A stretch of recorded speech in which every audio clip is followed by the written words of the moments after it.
قل هل يستوي الذين يعلمون والذين لا يعلمون إنما يتذكر أولو الألباب.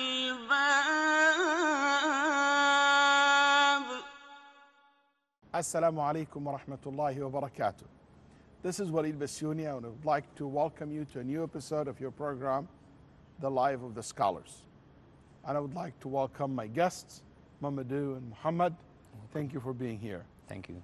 As usual, we will be talking about one of the scholars, and then after we learn a little bit about his life, we will start to looking into his life, analyzing it, and drive rules and drive lessons that we can apply them to our life today. We can learn from them. And the scholar of today is a very unique scholar because he combined between the power of knowledge and the power of leadership. He was a ruler, but he was a scholar in the same time. And he really got a lot of opportunities that many people never got chance to have all this access to knowledge, to power, to money as he had. But he dealt with it in a very different way. His story started during the time of Umar ibn al-Khattab radiallahu anhu arda.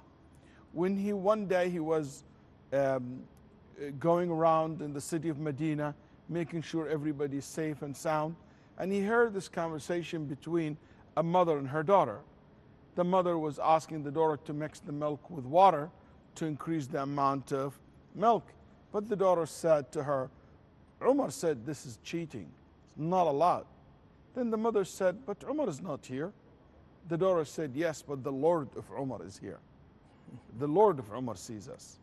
Even if Umar cannot see us, he cannot see us, but Rabbu Umar can. Umar liked that very much. Liked the girl so much, and he marked the door. Next, after he prayed Fajr, he didn't mark the door to arrest her next day. No, that's not the nature of that society. Anyway, so after he prayed Fajr, he gathered his children, and he said to them, who among you want to get married? I have the best wife for him. So Asim said, I'm single. And he married him to that girl. Umar radiallahu anhu, he saw a dream, and Umar's dreams and interpretation of dreams known to be always very accurate. He saw a dream that from his children will come a leader who will lead the world. And he expected that leader to be the son of that woman. So she got pregnant, and everybody waiting for this boy to come, according to the dream, but it was a woman. He got a daughter, a granddaughter. Her name is Layla. Layla, the daughter of Asim, the son of Umar ibn al-Khattab radiallahu anhum jami'an, rahimahum. So this Layla, later on, she grew up to be well known of her knowledge, her beauty, of her lineage. She's the granddaughter of Umar al-Khattab, and proposed to her a man by the name of Abdul Aziz, the son of Marwan ibn al-Hakam, the famous Umayyad prince. And later on he became the governor of Medina. He married her, and I was a blessed marriage. And they had a boy, they named him Umar. And will be Umar ibn Abdul Aziz. And he is the one that we are going to talk about today, Abu Hafs. Yes. He didn't live long. He lived about 40 years. But during this 40 years, he accomplished a lot, rahimahullah ta'ala. He was focused on his goals that he wanted to achieve in life, and he managed to achieve a lot of goals and made a lot of accomplishment in his life, rahimahullah ta'ala. In his early life, his mother and his father took good care of him. And he was so close to his mother's side, the Umar ibn Khattab's family. And when he was very young, he used to tell his mother, I want to be like my uncle Abdullah ibn Umar. And his mother would say, you will be, inshallah, better than your uncle. You'll be better than Abdullah. Abdullah ibn Umar is one of the best companions, one of the most knowledgeable companions. But she still wanted to raise the bar for her son. And she said, you will be, inshallah, better than Abdullah ibn Umar. You will be better than your khal. That's how he grew up. His father hired a special teacher, a tutor, to take care of his son. And that's a custom for the royal family at that time. So he'd teach him Arabic, manners, history, proper etiquette, and before all of that, teach him Quran, Hadith. And his teacher was very firm with him. One day, Umar ibn Aziz came late. He's just a teenager boy, the son of the governor of Mecca, Medina, or the governor of Medina, governor of the west part of the Arab Peninsula, from the royal family. And, you can imagine, spoiled kid. He came late, and he missed the first rak'ah. So his teacher told him, I saw you making up a rak'ah. You missed some part of the prayer. He said, yes, I was busy. He said, doing what? He said, I was fixing my hair. I have a long hair, I was like fixing it. Is that true? He said, yes. Then the teacher took the scissor and he cut Umar ibn Aziz's hair. And he said, that hair that delayed you from prayer, you shouldn't have it. He was born and raised in the lap of luxury. He used to wear clothes that worth 1,000 pieces of gold. And he will touch it and he said, yeah, the material is okay. It's a little bit rough, but it's okay. That's how the kind of life he had. He used to wear perfumes that people in Medina will recognize that Umar was here by the smell. The smell will continue in the place or in the market hours after he leave and depart. It's amazing how this man lived in a completely different life than most of the people of his time. He started growing older and older, and his father got promoted to be the governor of Egypt. And that became now a decision that he has to move the family. He said he moved there by himself because the mother said, I want to stay in Medina, so my son learned from my family and studied from the scholars of Medina. I don't want him to go to Egypt. The ilm and the knowledge of most of the scholars, they live in Medina at that time. So the mother decided to stay. But the father soon said, I can't live without you. You have to come to me. The mother sure joined her husband, but she left Umar ibn Aziz to be raised by her family, not by the Umayyad's family. And he grew up, and things changed later on in his life. Anyway, there is so much details about his life, but I just want to focus on the things that shaped his life, rahimahullah ta'ala. And one of it, definitely growing as a son of a governor, part of the royal family, give him access to so much information, access to so much knowledge of what's going on in the Muslim world and the world in general. Big picture in front of him. He sees how his father deal with things. Also being related to Umar al-Khattab's family, give him respect, access to knowledge, access to pure knowledge through his khal, his uncles, and the family. That teacher that he had in the beginning of his life was really taking good care of him. Later on, he became the governor of Medina. And when he became the governor of Medina, he started practicing power, knowing what that means to rule. And in Medina, he started interacting with the scholars. He brought the scholars close to him. He supported the student of knowledge, the shuyukh. Especially, he became so close to Ibn Shihab al-Zuhri. And he established for the first time in the history of Islam a committee. Basically, this committee's role is to travel the world to collect hadith Rasulullah sallallahu alaihi wasallam and officially document the hadith. وَأَوَّلُ جَامِعٍ لِلْأَثَرِ Ibn Shihab آمِرًا لَهُ عُمَرٍ. As the Suyuti said, the first one who collect the hadith by the order of Ibn Shihab, by the order of Umar ibn Abdul Aziz. And not only that, he sent all over the cities around Medina and even in the desert. He said, anyone will dedicate himself to teach the sunnah of Rasulullah and teach the ilm, he will take a salary from me. Anyone will dedicate his life to learn, he will get supported by me. He wants people to be educated, start learning how to write, how to read. And he cared for that a lot, rahimahullah ta'ala. He cared to support the student knowledge and the scholars and the muhaddithin. And he himself, by doing this, all the hadith that was collected and documented came to him. So he had access to see and to learn so many hadith and so much hadith without him traveling all over the world, because the all hadith came to him in his place. One of the things also I think it was very special about him being a ruler of Medina, at that time he had a conflict with one of the grandchildren of Ibn Zubayr. And he was ordered to put him in jail. He was lashed, he got sick, and he died in the cell. Umar is felt responsible for his death, to the extent, my brothers, every time Abdul Aziz will do something good, he'll put his head down. And his wife said, why every time you do something good in your life, you look sad? He said, every time I build a bridge for myself to Jannah, I see this man Khubayb on the end of that bridge between me and paradise, because I caused his death. I'm responsible for his death. And he left power after this incident. He moved to Damascus. And in Damascus, he became more closer to the capital. Later on, he was chosen to be Khalifa of the Muslims.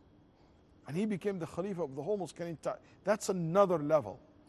And when he became a Khalifa, he was focusing on reviving the way of Umar ibn al-Khattab, the concept of justice.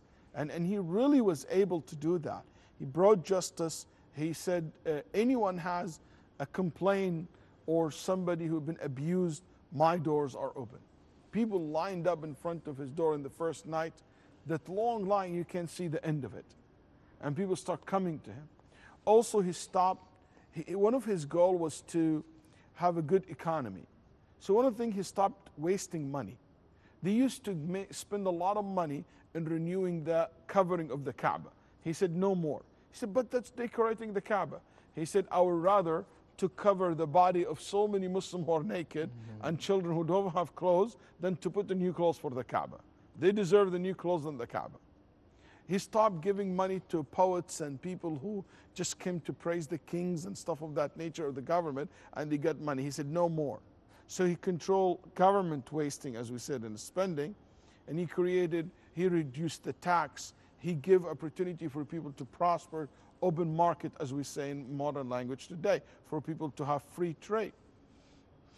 Also, he never involved in war. He never had a war with his neighbors, with the Romans or any other countries. He lived in peace. So basically, he didn't waste his country's resources in war, in the military, as much as he invested inside.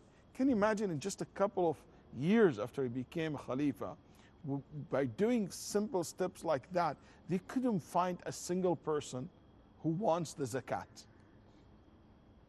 You know, Umar ibn Aziz cared not only for the people, he cared, like Umar al-Khattab, he was worried about when the famous statement of Umar al-Khattab, he said, I'm worried of if there is a mule in Iraq, a trip in the road, I will be asked about it.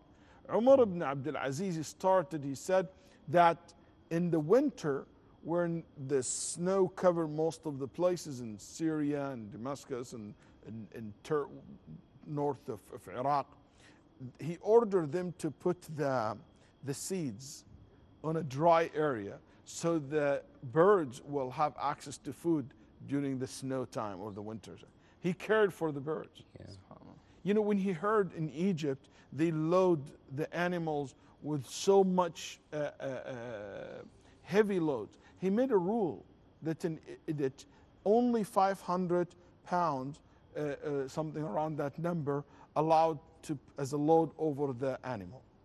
And you cannot he regulated that to protect the rights of the animals. So he didn't only take care of one segment of the society, but everyone.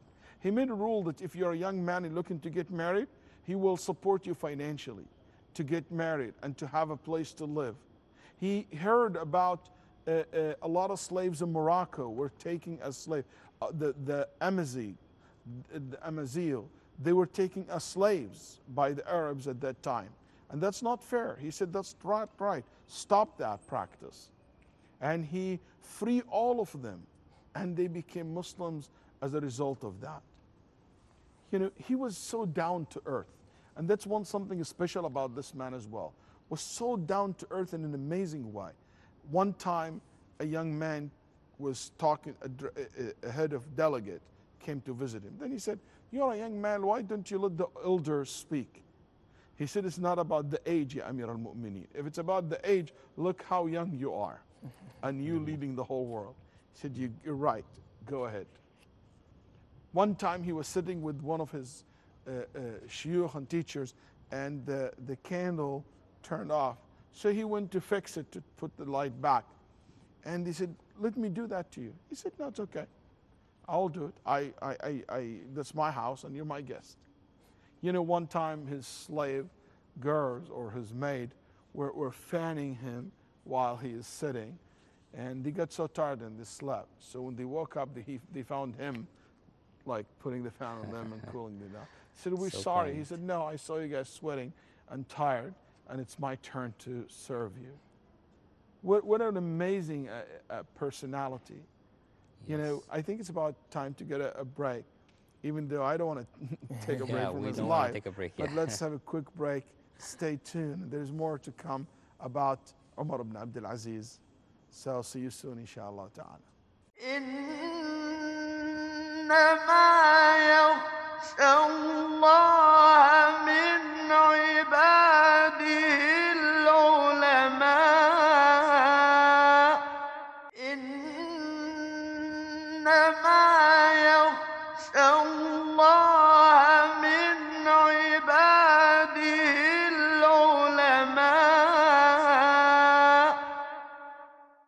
Assalamu alaikum wa rahmatullahi wa barakatuh. Welcome back to your program, The Life of the Scholars. We were talking earlier about Umar ibn Aziz, and one of the things that we mentioned about him that he's so unique, that he combined between the knowledge and the leadership. Imam Ahmad rahimahullah said, I don't know anyone among the successors. I consider his statement as an authority except Umar ibn Abdul Aziz. You know, Maymun ibn Mahran, he said, we came to Umar ibn Aziz to teach him, and soon we found ourselves learning from him. He's the master of the teachers. And one of the things about this man as well that it made him very special, that his righteousness, his heart is so soft. He always speaks about the akhirah. Someone said that I think Umar ibn Aziz believed that Allah created the hellfire for him. That's how much fear he has in his heart from the hellfire. His wife said, my husband is not a person who used to pray a lot and fast a lot, but my husband is a person who feared Allah a lot. You know, he's a true ascetic. He really knows what being ascetic means. I give you many reasons for that. Number one, he lived a life of luxury. You remember what I told you? Yeah. That he will wear something worth 1,000 pieces of gold. And he said, this is a little bit rough. After he became Khalifa, his life completely changed. He said he will be wearing something worth 10 pieces of silver. And when he touched it, he said, that's too soft. Couldn't use something more cheaper. Yes. Completely changed. So it's a big difference between you taste the luxury life, then you, with your own choice, you left it, and you basically choose the simple life. That's why one of the priests, and also been narrated, it's one of the Roman kings, he said to the monks, you think yourself ascetics? You think yourself zuhat? The real ascetic is Umar ibn Aziz in the Muslim land. Because the whole entire wealth in the world underneath of him, and he kicked it. While you guys don't have access to wealth. Yeah. You see? So it's a big difference. Like I know, for example, some of my friends, you know, like very famous comedian Baba Ali. I know him. Some of you might heard of him. When I know about his life before Islam, driving Lamborghinis, driving all these expensive cars, and all of a sudden when he became Muslim, whatever source he had for that, they cut it off. They don't want him to be a Muslim and to go to Islam. And he decided to give all this for the sake of Allah and to live a very simple life. It's a big difference between you know what luxury life means, then you choose the other lifestyle. One thing about him, he's young.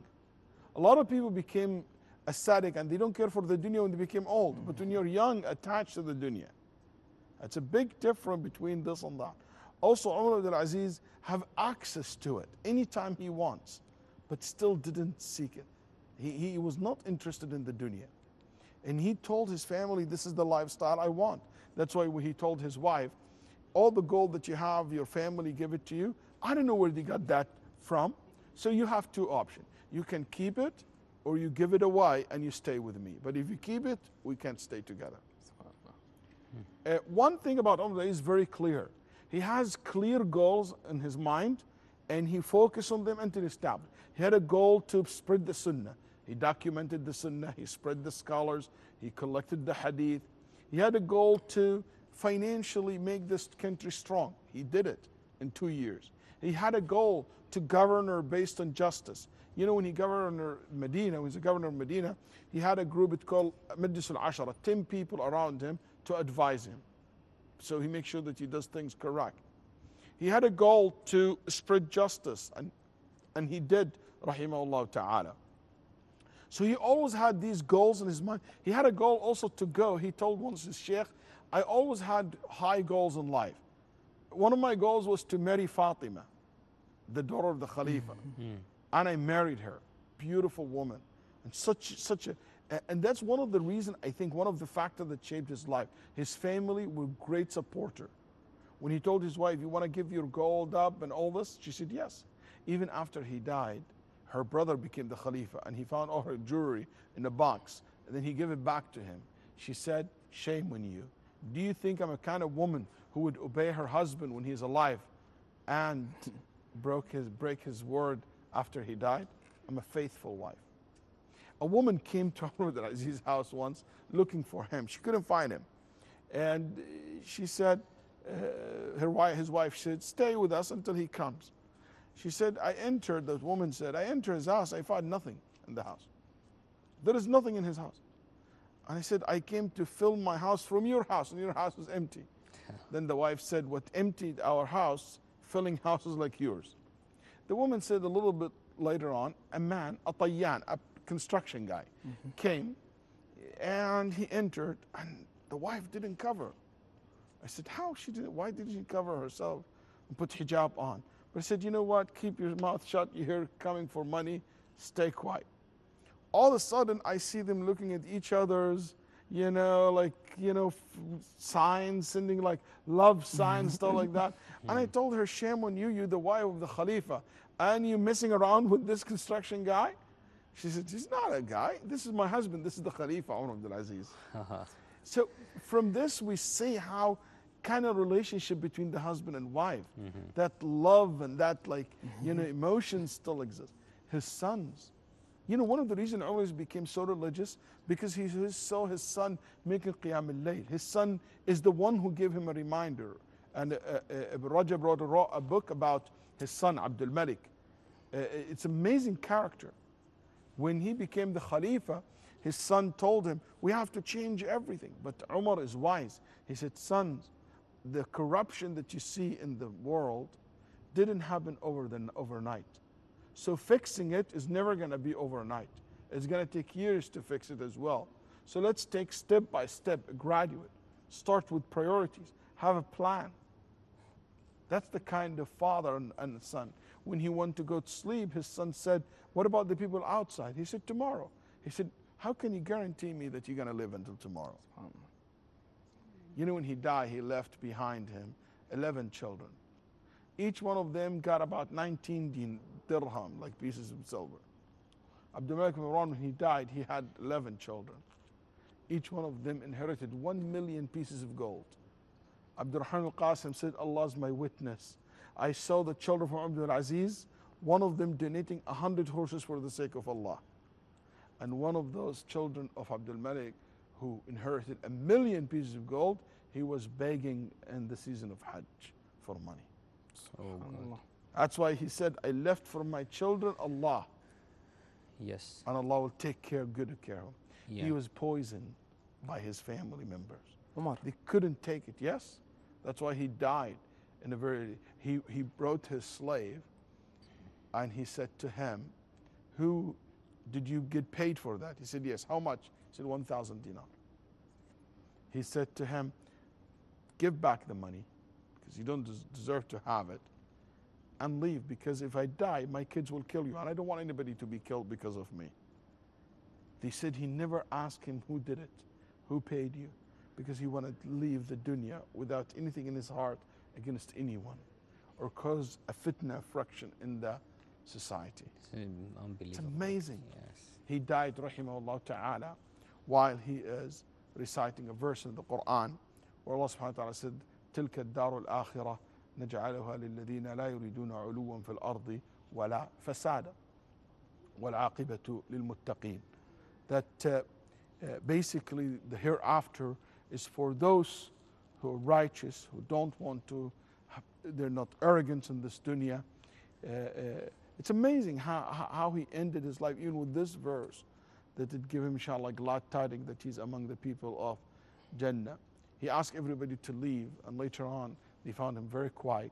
He closed his eyes with his own eye, with his own hand, and he closed his mouth, and he's dead. He's in peace. He said in his will, when you put me in my grave, ask Allah subhanahu wa ta'ala to give me support.